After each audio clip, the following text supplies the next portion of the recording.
ये सुअर चीते के पास आता है और बोलता है, क्या कर रहा है? चीता बोलता है, खाना खा रहा हूँ, तुझे क्या करना है? चला जा यहाँ से। सुअर आगे आकर बोलता है, मुझे टेस्ट करना है। चीता गुस्सा करके बोलता है, मेरे साथ मजाक करता है, रुक तुझे दिखाता हूँ मैं। सुअर पतली गली से निकलता है। इधर चीता बोलता है, घास खाने वाले भी मांस खाने की जिद कर रहे हैं, क्या जमाना आया है। थोड़ी देर बाद सुअर फिर वही दिल लाता है। चीता बोलता है, तू फिर वापस आया। सुअर चीते को बातों में उलझाते हुए नजदीक आता है। सुअर अपने दोस्त को भी साथ लेकर आता है। दूसरा सुअर आगे आकर बोलता है, टेस्ट में कैसा है बताना। चीता बोलता है, बहुत गंदा है। सुअर बोलते हैं, इसे खाने के बाद कैसा फील होता है? चीता टेंशन में आकर बोलता है, माँ की आंख, क्या मुसीबत है ये। चीता सीधा होकर बोलता है, इसे खाने के बाद एनर्जी आती है। सुअर आगे आकर बोलता है, मुझे भी एनर्जी चाहिए। चीता गुस्सा करके बोलता है, तुम्हें फूटी कौड़ी भी नहीं मिलेगी, चलो निकलो यहाँ से। एक तो हाइना ने नाक में दम करके रखा है और तुम लोग दिमाग का दही कर रहे हो। सुअर बार बार झाड़ियों के पीछे से निकल के तेंदुए को घूरता रहता है। उसे देख तेंदुआ बोलता है, आजा भिखारी खा ले, और तेंदुआ वहाँ से चला जाता है। सुअर अपनी पलटन के साथ वहाँ आता है। सारे मिलकर पार्टी एंजॉय करते हैं।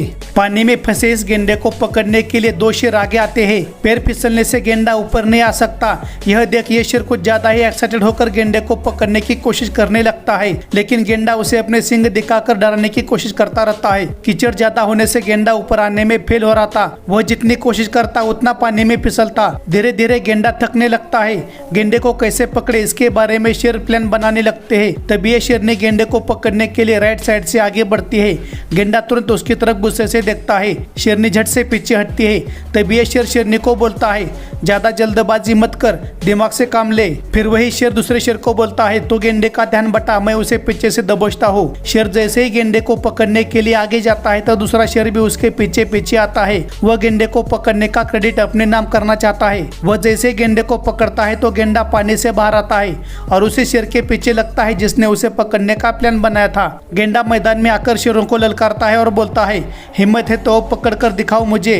इसके बाद एक भी शेर गेंडे के नजदीक नहीं आ सका। नदी के किनारे सो रही एनाकोंडा की तरफ एक मगरमच्छ धीरे धीरे बढ़ रहा था। मगरमच्छ नजदीक आने पर भी एनाकोंडा कोई मूवमेंट नहीं करता। मगरमच्छ सोचने लगता है कि एनाकोंडा को अब तक भागना चाहिए था। मगरमच्छ को लगा एनाकोंडा उससे नहीं डरता, लेकिन दरअसल बात कुछ और है। एनाकोंडा की नजर काफी दूर की चीजें नहीं देख सकती। एनाकोंडा बस 2 या 3 इंच की दूरी पर ही देख सकता है, क्योंकि उसकी आंखों में ऑटो फोकस नहीं होता। एनाकोंडा मगरमच्छ को इसलिए नहीं देख सकता क्योंकि मगरमच्छ उसकी आंखों के फोकस से बाहर था। एनाकोंडा धीरे धीरे आगे बढ़ रहा था। मगरमच्छ को लगा एनाकोंडा बिना डरे उसकी तरफ बढ़ रहा है। इससे मगरमच्छ का ईगो हर्ट होता है। आंखों में गुस्सा लिए मगरमच्छ एनाकोंडा के काफी नजदीक आता है। मगरमच्छ जैसे ही एनाकोंडा के फोकस में आता है तो एनाकोंडा मगरमच्छ को देखता है और तुरंत पीछे हटते हुए बोलता है, माँ की आंख, ये क्या चीज है।